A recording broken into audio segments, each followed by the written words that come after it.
نړۍ جال په دې خپرونه کې پر ټولنیزو رسنیو خپاره شوي تاوده موضوعات، افواهات، غبرګونونه، سپیناوي او پرمختګونه څېړل او تحلیلیږي. دا خپرونه د هرې شنبې، دوشنبې او چهارشنبې په ورځو کې په 12:15 دقیقو او بیا ځلې د هرې یکشنبې، سه شنبې او پنجشنبې په ورځو کې په همدې وخت اوریدلای شئ. نړۍ جال. بسم الله الرحمن الرحیم. د حریت رادیو قدرمن اوردونکو او د غراز د ټولنیزو رسنیو کارونکو السلام علیکم ورحمت الله وبرکاته. زه رحیم سکندر یم او نړۍ جال خبرونه تاسو ته وړاندې کوم. ډیر وخت نه راځي، تقریبا یو نیم کال وکیږي نه زیات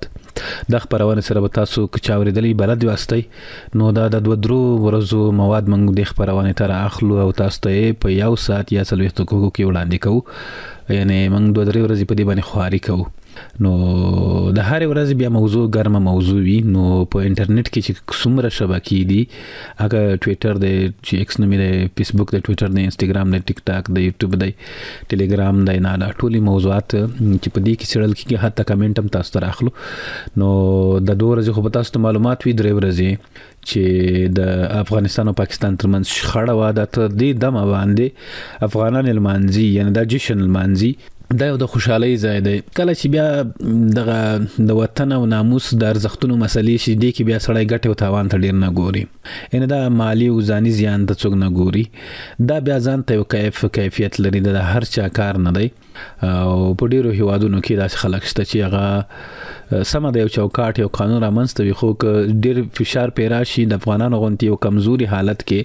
فشار د قوي طرف نه پې راشي، شاید بیا وطن دوستي ونه پالي، شاید بیا ډېر ارزښتونه ونه پالي، او نه په نوره نړۍ کې ارزښتونه چې دي بل ډول تعریفېږي، او کېدای شي چاته ارزښت ونه لري. خو وطن لوی ارزښت دی، خاوره ناموس ته، او دغه افغانستان دی چې موږ اسلام پکې د نور نړۍ نه ډیر ښه تطبیق کړی دی. او یعنی اسلامي حکومتونه چیرې په نړۍ کې، خو بس داسې یو نمایش وي. تاسو بل نورو هیوادونو اسلامي حکومتونه لیدلی وي، جمهوریتونه هم لیدلی وي، نور ډولونه هم لیدلی وي د حکومتونو. خو افغانستان یوازینۍ خاوره ده چې خلک بختور دي، دغسې یو نظام یې ترلاسه کړی دی چې هغه په خپله خاوره، خپل ارزښتونو باندې، خپل کلتور باندې سر ورکوي. هغه افغانان دي. نو دلته یو بلې باریکۍ ته موږ او تاسو متوجه کیږو. هغه د افغانانو ملاتړ و چې هم یې نړۍ ته وښودله، هم یې ګاونډ ته وښودله، هم یې خپل افغانانو ته دا وښودله هغوی چې یو څه زړه ماتې وو. یعنې فکر یې کاوه چې افغانستان نه جوړېږي که نه. دا د زړو ښځو، زړو سړیو اوس هم یو متل غوندې یو اصطلاح ګرځېدلې ده، یو خبره ګرځېدلې ده، یوه جمله مشهوره ده چې افغانستان نه جوړېږي. خو در هغه نه ولی مولوي صاحب ډېره مشهوره شوله او ډېره غیرتمنه جمله وه. د راتلونکي نسل دپاره ډېره ګټوره ده. نو دا ولی مولوي صاحب دغه داسې جمله وه چې ټول افغانان سره په اتفاق کړل. یعنی د ملا نوم خو داسې په رسنیو کې تاسو به لیدلی وي چې دغه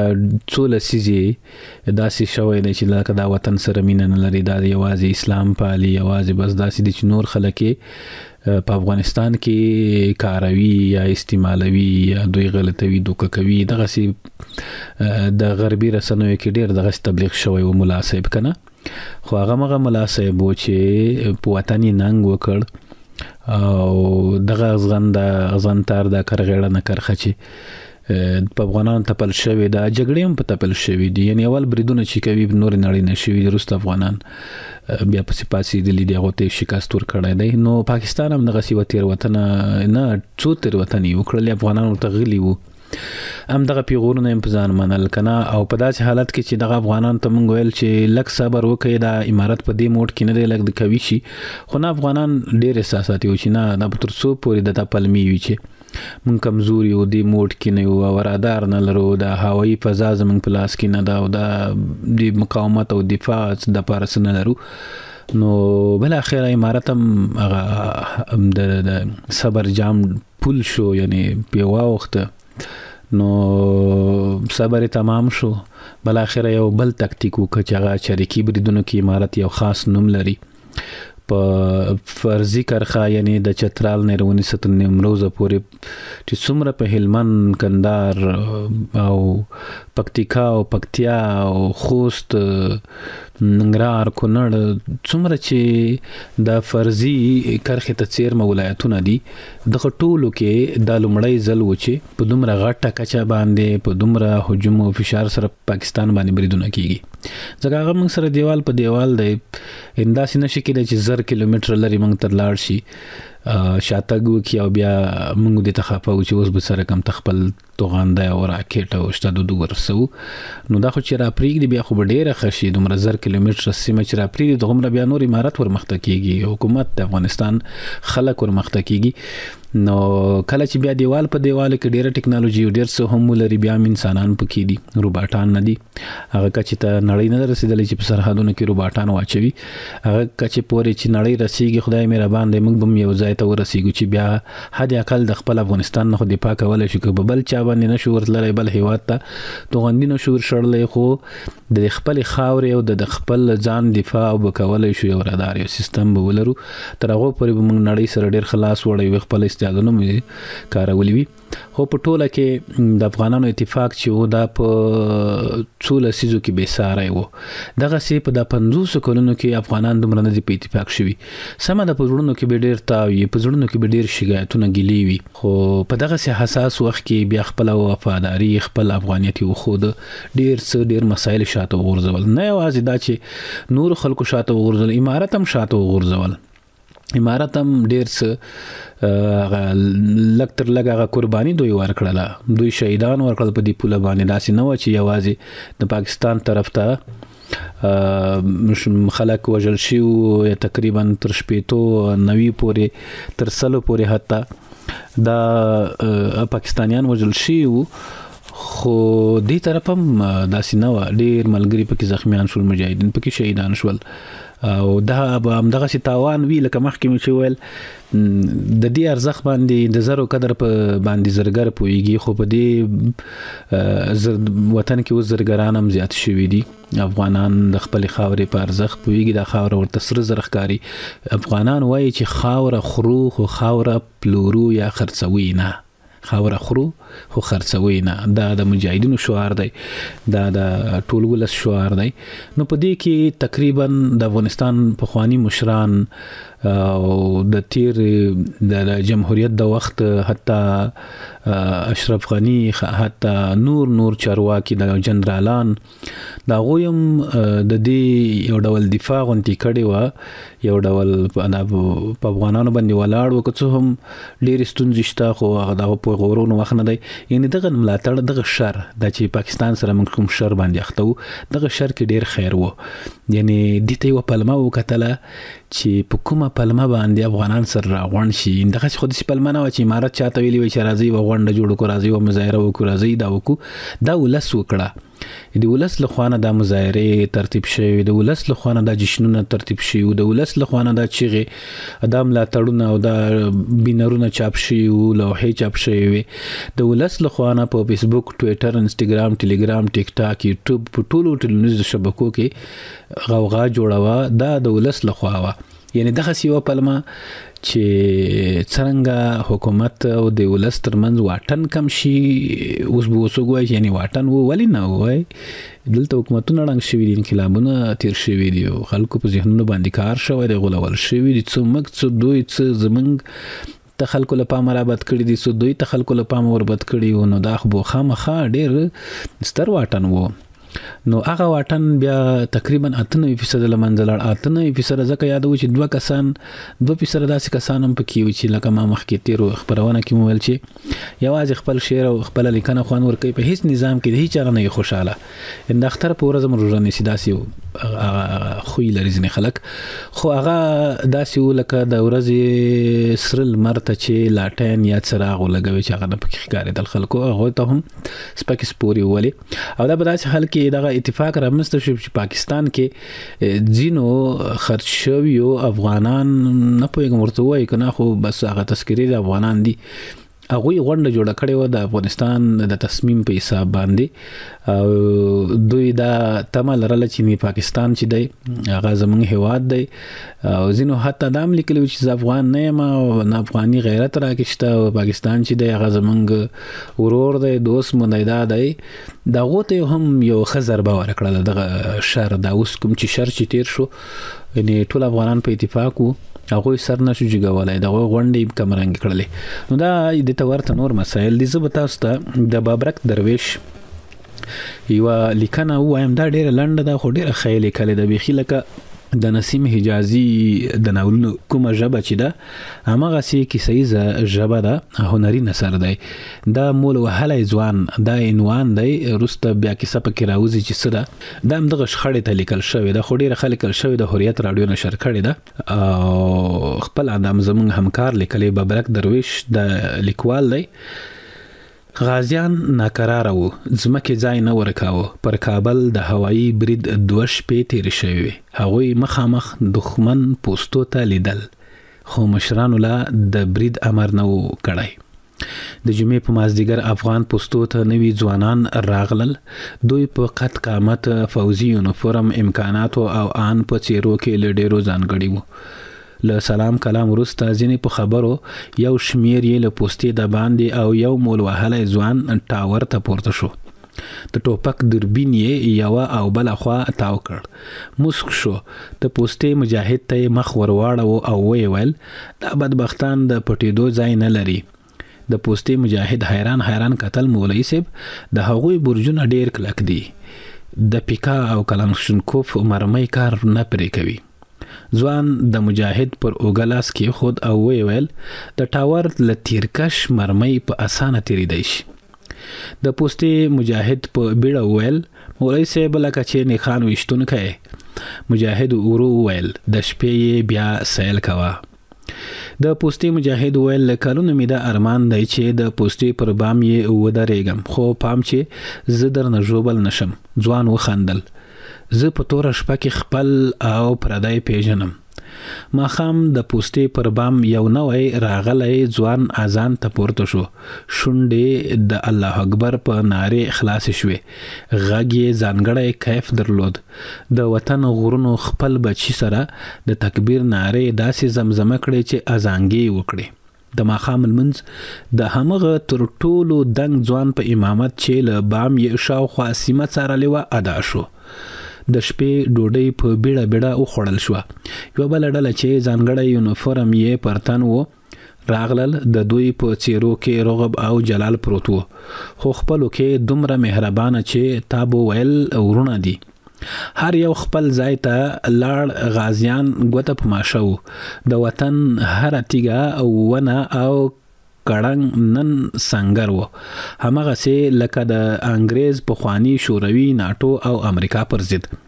مخابرې روښانه شوې له سلام او دعا وروسته د الله اکبر په ناره د اور پر دښمن غږ وشو د ټاور یو په نښه کېده له هر لوري ډزې پیل شوې د ټوپکو له میلونو اورونه بادېدل نښان ویشتونکي د مجاهد غږ وپېژاند چې په یوه ساه وویل ولا مولوي صاحب ولا دا هماغه مجاهد و چې ویل یې تر ما به بل نامي نه وي چې پوستې ته اول ورسیږي هماغسې وشول د ډزو غږونه لرې کېدل او له نږدې پوستو د اور لمبې پورته کېدې 2 ساعته وروسته هغه مجاهد په داسې ډول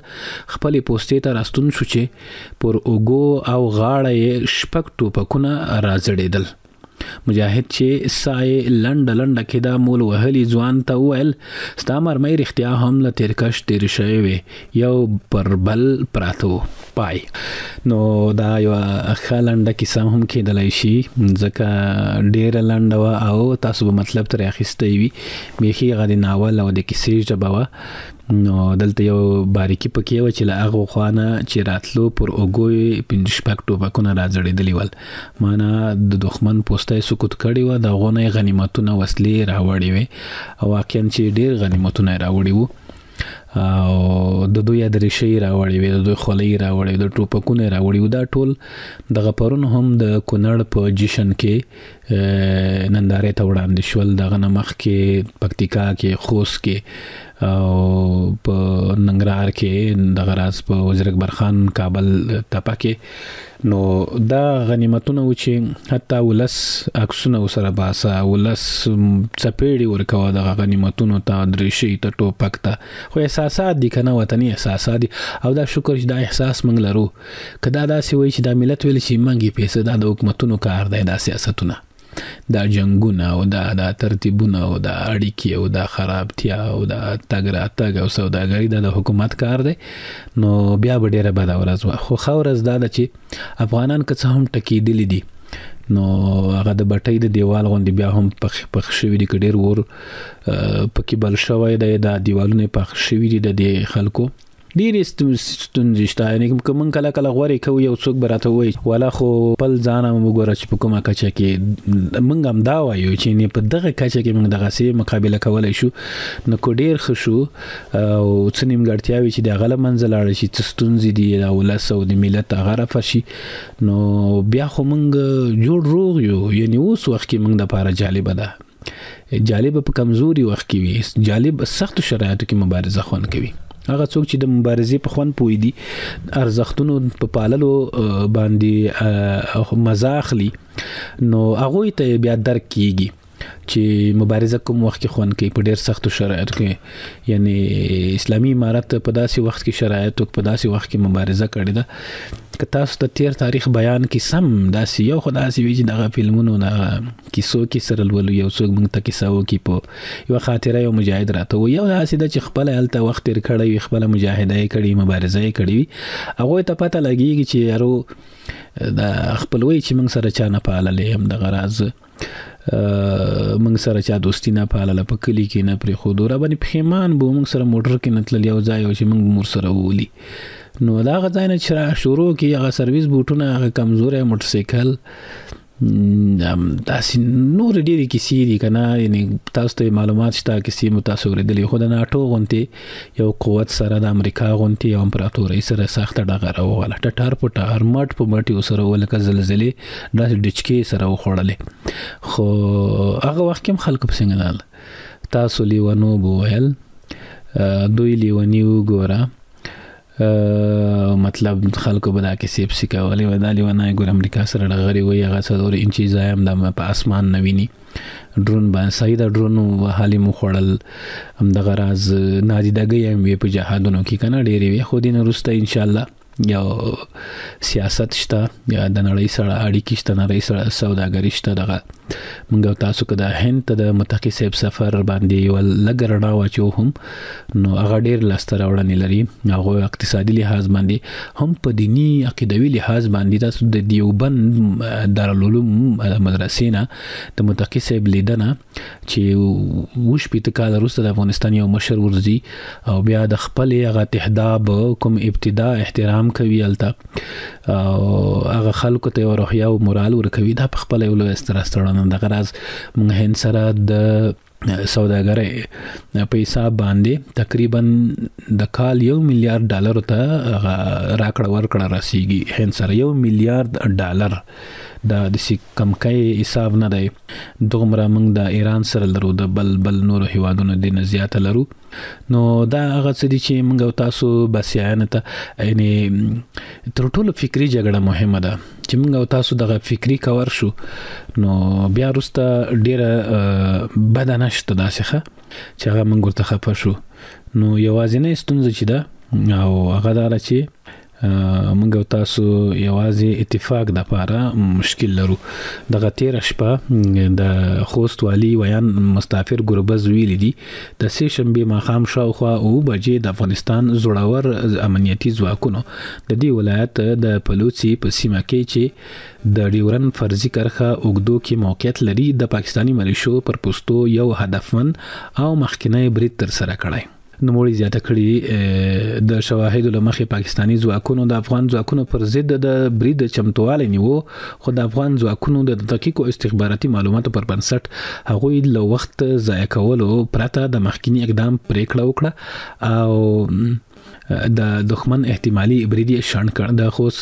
پیښه په داسې حال کې رامنځته شوې چې له کندهار رسمي سرچینو حریت رادیو ته تایید کړي چې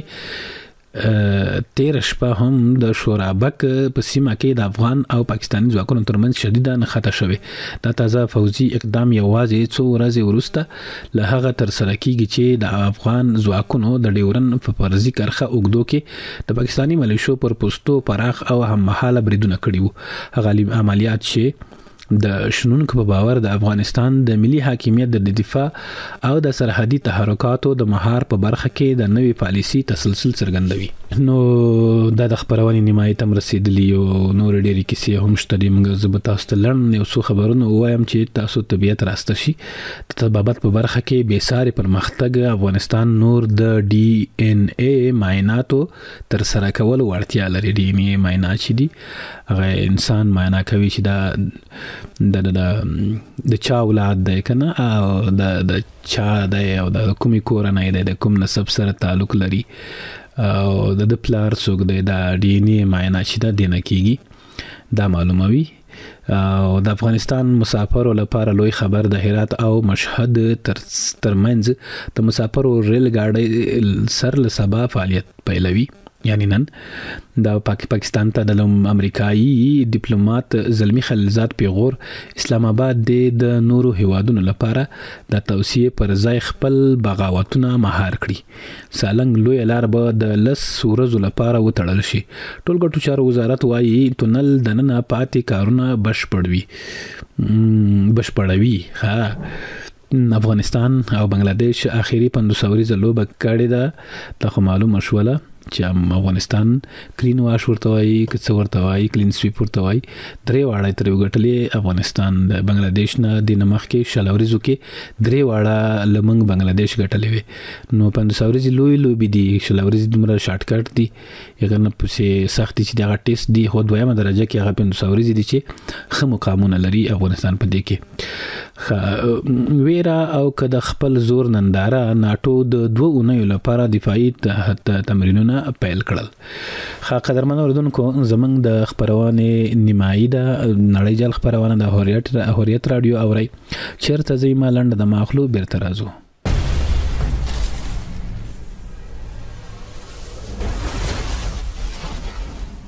نړۍ جال په دې خبرونه کې پر ټولنیزو رسنیو خبر شوي تاوده موضوعات، افواهات، خبرګونونه، سپیناوي او پرمختګونه څېړل او تحلیلیږي. دا خبرونه د هر شنبه، دوشنبه او چهارشنبه په ورځو کې په 12:15 دقیقو او بیا ځلې د هر یک شنبه، سه شنبه او پنځشنبه په ورځو کې په همدې وخت اوریدلای شئ. نړۍ جال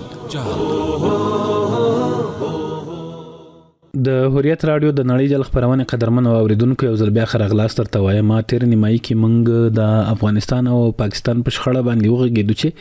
په دې شر کې د افغانانو یو دا خیر و چې بیرته د پاکستان هغه سي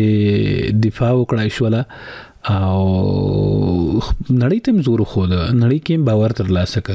تاسو به د پاکستان متحدین لیدلی چې لوی متحده امریکا د بیا د اوس نږدې وخت کې د سعودي عربستان سره تړون کړی وو. دوی هیڅ د سلامیه ورنکړه چې دغه منګي ملاتړ کو یا کغلی نشي منګو دا وکو نه غواخ وکینو دا پستی مستی خبري او اعلامیه چې سره جوړ شي. نو دغه د افغانستان اسلامي امارت مویان مولوي زبی الله مجاهد هم دا خبره وکړه چې قطر او د سعودي عربستان په وختنه د بریدونه ودرول. خو لوی خیر پکې دا و چې په دې شر کې چې هغه د افغان ملت یو کېدل وو چې لمشرونه شتر کشر هغه فکری مخالف د افغانستان اسلامي امارت د ځواکونو ستاینه وکړه. هغه ته امیرونه ورواچول، ګلاب جمن یې ورکړل، بوخواګي ورته وشل او چیغي وکړلې او سره بدرګي کړل. هغه میډیایي جنگ بیا ډیر سم وګزه کنن سبا مطبوعاتي جنگ غړا دا او یا وشتمه پیړۍ د مطبوعاتو د انفجار پیړۍ دا نو دی وخت کې همدغه سی په کار وی چې څنګه داس یو کیسې په کې وایرل شوې داس یو نامي کار وکړ د پاکستان خټول تبلیغات او یوازې په خواني د تیر کال بل کال بریدونو ویډیوګانې عکسونه پورته کول چې په دوی باندې ټي ټي پی یا بلوچستانو کړی دي نو هغه په هغه باندې تیر باسل داسې پوسټونه هم عکاسي کړي د پاکستان چې په خپل د دوی پوسټي دي خلک پیژن یا رنگ او قوارین او شکل نه پیژني چې دغه سي پوسټي د افغانانو نه دي دغه سي سیمه د افغانانو په افغانستان کې شته دوی خپل پوسټونه بس عکاسي کړي د بلنن سبا خو کمپیوټري غم د کارتونیم جوړیږي خو زمنګ بیا د هر شی به د هر ساعت هغه ویډیو هر څه خبر شول نو دا په دې باندې یعنی موږ مقصد په تیر برخه کې وغږیدو اوس راځو دې ته چې د علي قدر امیر المؤمنین حفظه الله یعنی د افغانستان اسلامی امارت مشرتابه الشیخ سیب هبت الله خونزاده حفظه الله تعالی ورعا د والیانو مرستیالانو په کچه نوې ټاکنې وکړلې هیڅ چا داسې ونه ویل چې دا دی ولي کړی دی یعنی بس یو امر دی اتحاد دی چیرې چې راغلی چیرته زی او څه به کوي دا د دې کې بیا نور خبره ده چې اجازه نشته ورته یا چې نری غونتیا او څوک ګیله وکړي د دغه ټاکنو کې د نیمروز مخکنی والی شیخ محمد خالد د کورنۍ چارو وزارت د نشئی توکو پر وړاندې د مبارزې معین په توګه حاجی محمد وزیر بادشاه د کورنۍ چارو وزارت د تامیناتو معین په توګه د کورنۍ چارو وزارت د نشئی توکو پر وړاندې د مبارزې مخکنی معین مولا عبدالحق همکار د ټولګټو وزارت د مالی او اداري معین په توګه ټاکل شوی د بادغیس مخکنی والی حافظ محمد امین جان عمری د مخابرات او معلوماتي ټکنالوژي وزارت د مالی او اداري معین په توګه د خوست ولایت مخکنی والی مولوی عبدالقیوم روحانی د 203 منصوري کل اردو د قوماندان په توګه د مخابرات او معلوماتي ټکنالوژي وزارت مخکنی والی مخکنی مالی او اداري معین مولا محمد حنیف حمزه د بادغیس ولایت د والی په توګه ټاکل شوی دی د حکم لمخې د 2014 مرکزی کل اردو مخکنی رئیس او رئیس ارکان مولوی عبدالمنان محمود د نیمروز د والی په توګه د کورنۍ چارو وزارت د تامینات او مخکنی معین مولوی عبد الله مختار د خوست د والی په توګه د 203 منصوري کل اردو مخکنی قوماندان قاری محمد اسماعیل راسخ د جوجان د امنیه قوماندان په توګه د زابل ولایت مخکنی مرستیال مولوی محب الله حماس د ننګرهار ولایت د امنیه قوماندان په توګه ګمارل شوی د ترڅنګ د میدان وردګ ولایت مخکنی مرستیال ولی حافظ سید رحمان د زابل ولایت د مرستیال والی په توګه د ننګرهار ولایت مخکنی امنیه قوماندان ملا فرید الله قیام د میدان وردګ ولایت د مرستیال والی په توګه د لوګر ولایت د سرحدونو او قبایلو چارو مخکنی رئیس مولوی سردار محمد مدني د غزنی مرستیال والی په توګه ټاکل شوی په نوې ټاکنو کې بیا د جوجان مخکنی امنیه قوماندان مولوی عبدالستار صابر د 314 مرکزی کل اردو د رئیس ارکان په توګه د غزنی ولایت مخکنی مرستیال والی حافظ عبدالرشید د خوست د خاروال په توګه ټاکل شوی دي خې ټاکنې دي او بس خره بدلون پکې بدلون د نظام یو اصل دی پاکستان کې د تحریک لبیک غوند لوري پیل شوی لاریون په تاوتریخوالي او وخت یو د 2 ورځې مخکې خبره ده او پولیس پر لاریون کوونکو مخامخ ډزې کړې او زغروال گاډي یې پرې خېجولې د تحریک لبیک زرګونه پلویان لاهور ښار څخه اسلام آباد ته په دې موخه حرکت پیل کړ چې د فلسطین په ملاتړ اسلام آباد کې د امریکا سفارت مخې ته راټول شي خو پولیسو یې مخه ونیوه تحریک لبیک لوري د ورکړل شویو معلوماتو مخې پولیسو سره نښتو کې د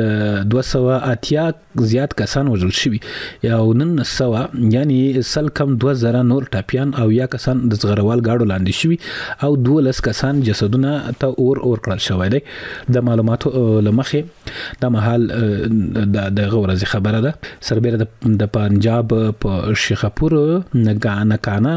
وهاړي قصور او د پنجاب په غنو نور ولسوالیو کې د تحریک لبیک پلویانو اعتراض پیل کړی دی. نو په پاکستان کې دغه کیسې دي چې تر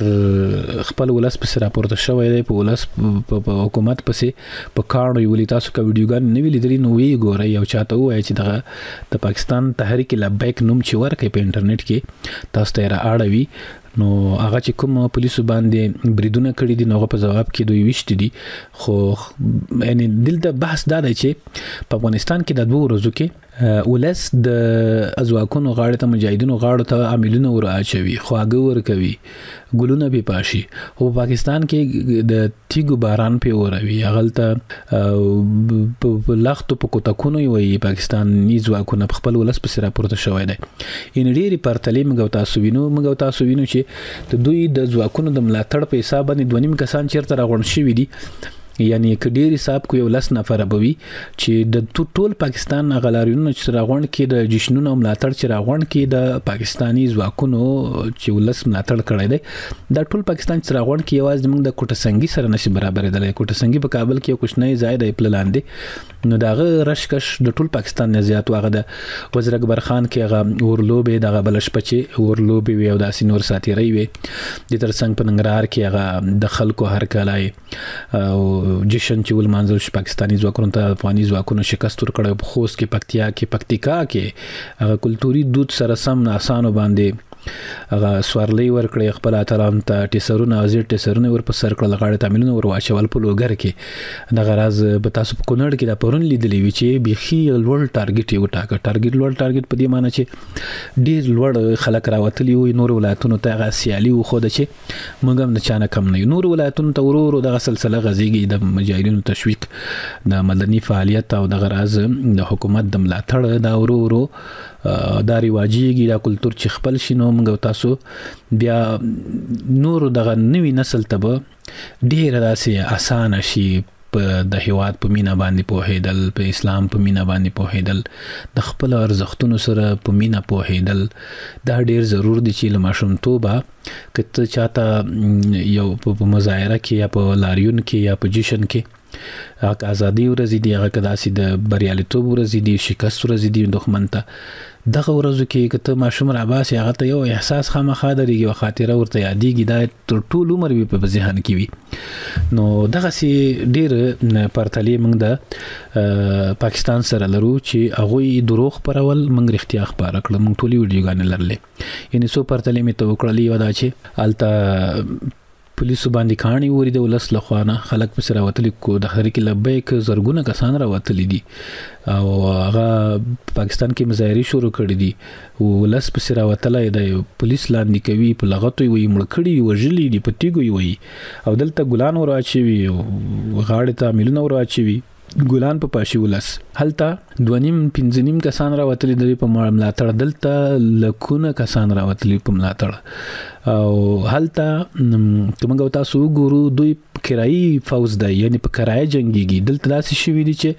حتی په کور ناس مجاهدین لایزریان هغه سرحد تللی دي چې نه معاش لري نه بل څه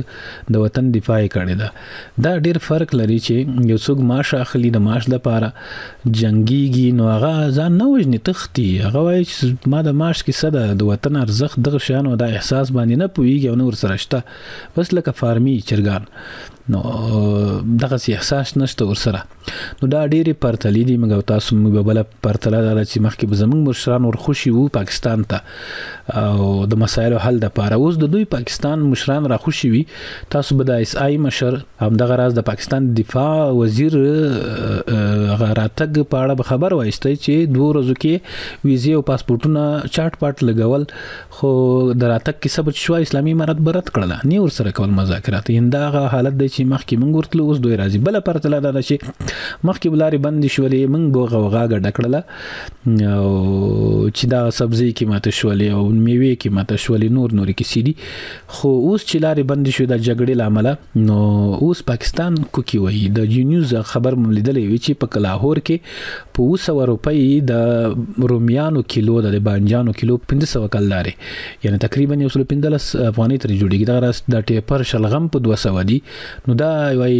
الته یو ټرند داسې دی چې د سبزی له اسمان سره خبرې کوي.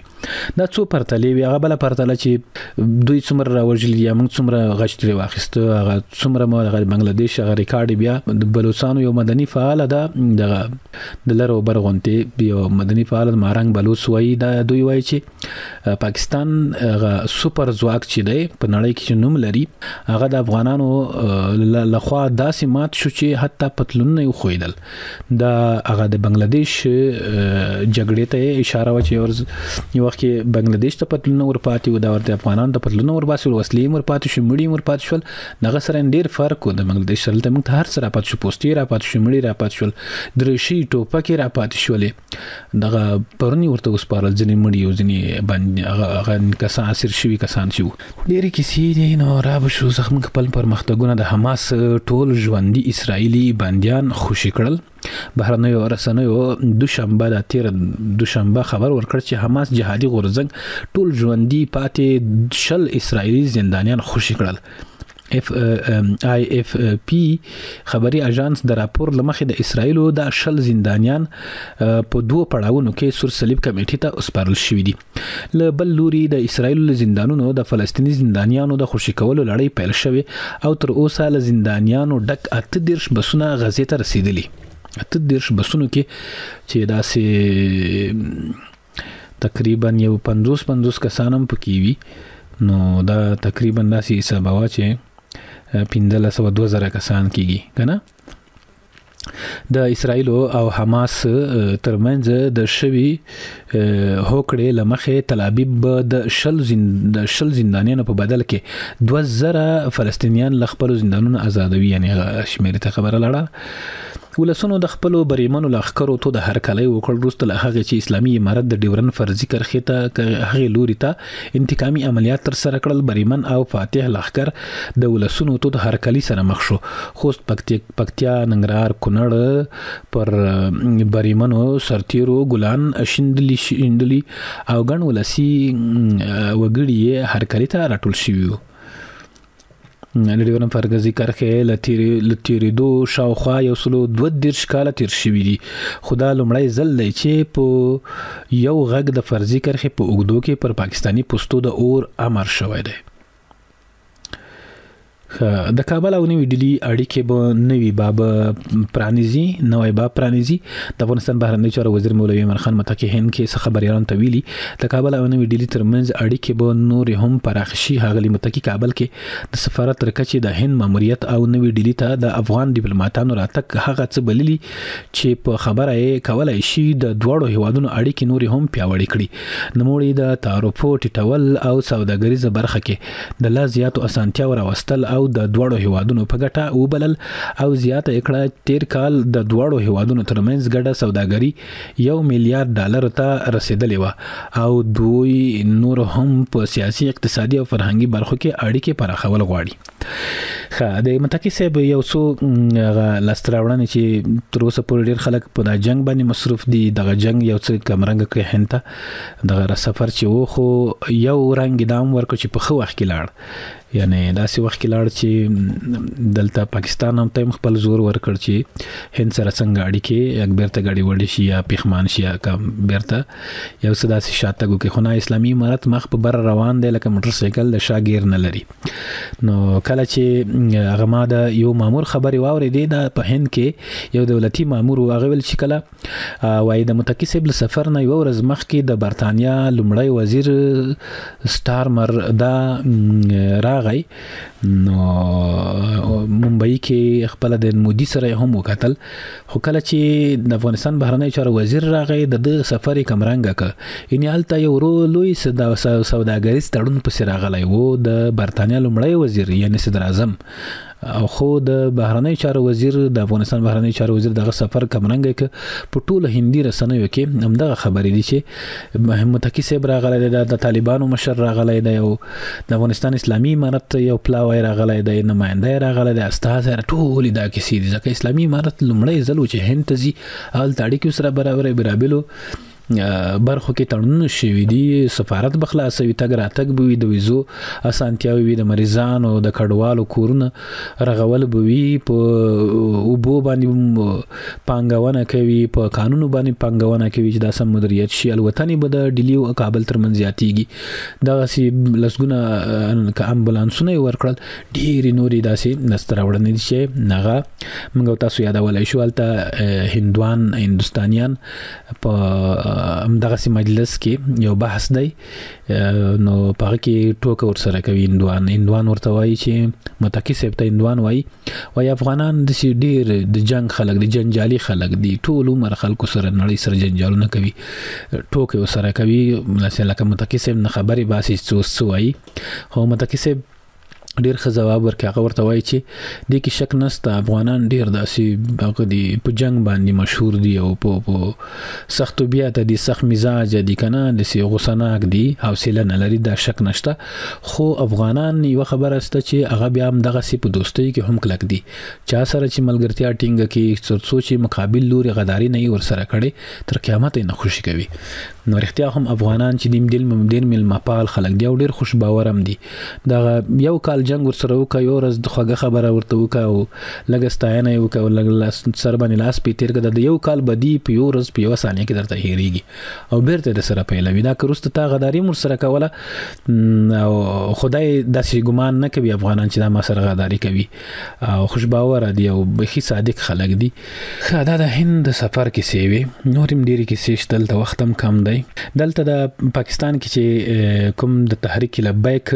پنوم ګون لخوا اعتراض پیل شو اسلامي امارت هم اعلامیه ور باندې ور کړی ده اسلامي امارت ویان مولا حمدالله فطرت لوري خبر شوی پیغام کې راغلی اسلامي امارت د ملکی خلکو په وړاندې دغه راز تاریخوالي او مرجوب له عمله سخت خواشینه دی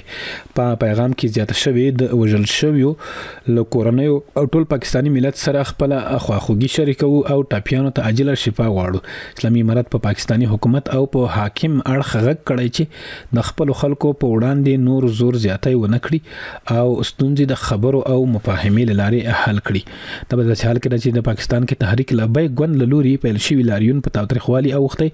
پولیسو پر لارون کوونکو مخامخ ډزې کړي او زغروال گاډي پر خېجولې دي چې عمل غنو کسان ته مرجوب لا وختي پولیس ته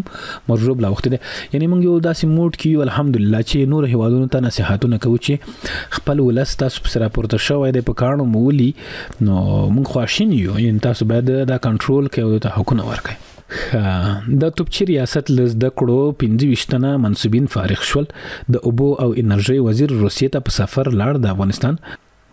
غزنی خبر ورکړه چې د ولایت په قرهباغ ولسوالۍ کې د اوبو انرژي وزارت لوري د زردالو بند د جیو تخنیک سروي پیل شوی دی سروي ورسته په 30 متره په لوړوالي د شاوخوا 15 میلیونه متره مکعب د اوبو ذخیره کولو په ظرفیت بند جوړ شي افغانستان او هند پر ګډ سوداګرۍ سوداګریزي کمیټې جوړولو هوکړه کړې ده پخوانی امریکایي ډیپلوماټ زلمی خلیلزاد هم ویلي دي چې پاکستان ته مسخرانه ډول ویلي دي چې تاسو په نورو نظامونو کې کار لري خپل ملت او بغاوتونه چې دي هغه مهار کړی چې تاسو په خپل خلک راپورته شوی دي مولوی امیر خان متکی افغانان په حساس شیبو کې د دښمن پر ضد یو صف کې درېدلی عربي هیوادونو ترکیه او امریکا د غزې سولې هوکړه لاسلیک کړه په پاکستان کې د حاکم کړي خپل ولس يرغمل کړی دی د چین کې د افغان سفیر وایي سالنګ لوی لار د هر ډول تګ راتګ پر مخ تړل کیږي د هیواد سرحدي بندرونو کې د سرو او سپینو زرو د قاچاق مخنیوي شوی دی په لومړي ځل هیواد کې د ډي ان اي تشخیص خدمات پیلېږي د کورنۍ چارو وزیر پکتیکا ته سفر کړی دی کورنۍ چارو وزیر هلته جوړ شوی غونډه کې د ګډون په محل د اسلامي نظام د حاکمیت په مخه د ولسوالۍ د اوسیدونکو قرباني ستایلې دي د هرات او مشهد ترمنځ د مسافر نور په ریل ګاډي کې تګ راتګ کوي تلګټو سره وزارت وایي تیر اونۍ د اوسپنې پټلۍ لارې نږدې 1.8 ټنه انتقالات شوي دي بامیان د څه باندې 14 میلیون افغانۍ په لګښت پروژې پیل شوې دي ننګرهار سکل په د زیتونو له حاصلاتو 40 ټنه اچار تولید شي برتانیا د غزل اوسیدونکو سره 10 میلیون پونډ مرسته اعلان کړې ده چې مکسیکو د سیلابونو او ځمک خویدنې له عمله 4 کسان مړ شوي دي امریکا د ډزو په پیښه کې 4 ټنه وژل شوي دي په امریکا کې عراق شي وایي د ایران، پاکستان او افغانستان ثبات د سیمې ثبات دی. له هرات څخه بهر ته د وچو او تازه میوو صادرات ډیر شوي دي. قرغیزستان د پامیر میشتو لپاره معیاري ښوونځي جوړوي او افغان او ترکمن چارواکو د ټاپي پروژې روانو چارو لیدنه کړې ده. تیر میاشت د نږدې 213 میلیونه ډالرو په ارزښت صادرات شوي دي. پکتیکا کې 153 تنه له حرفوي زده کړو فارغ شول.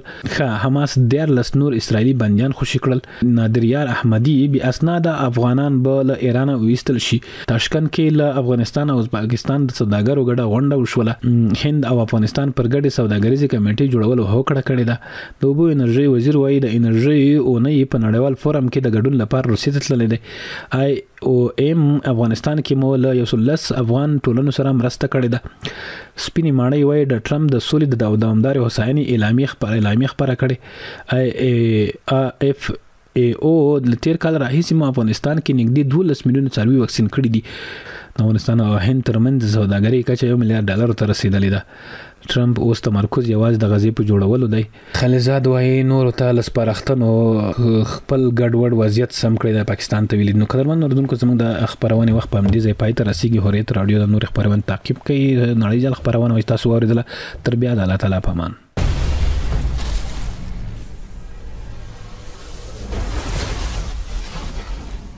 نړۍ جال په دې خبرونه کې پر ټولنیزو رسنیو خبر شوي تاوده موضوعات، افواهات، خبرګونونه، سپیناوي او پرمختګونه څېړل او تحلیلیږي. دا خبرونه د هرې شنبې، دوشنبې او چهارشنبې په ورځو کې په 12:15 دقیقو او بیا ځلې د هرې یکشنبې، سه شنبې او پنجشنبې په ورځو کې په همدې وخت اوریدلای شئ. نړۍ جال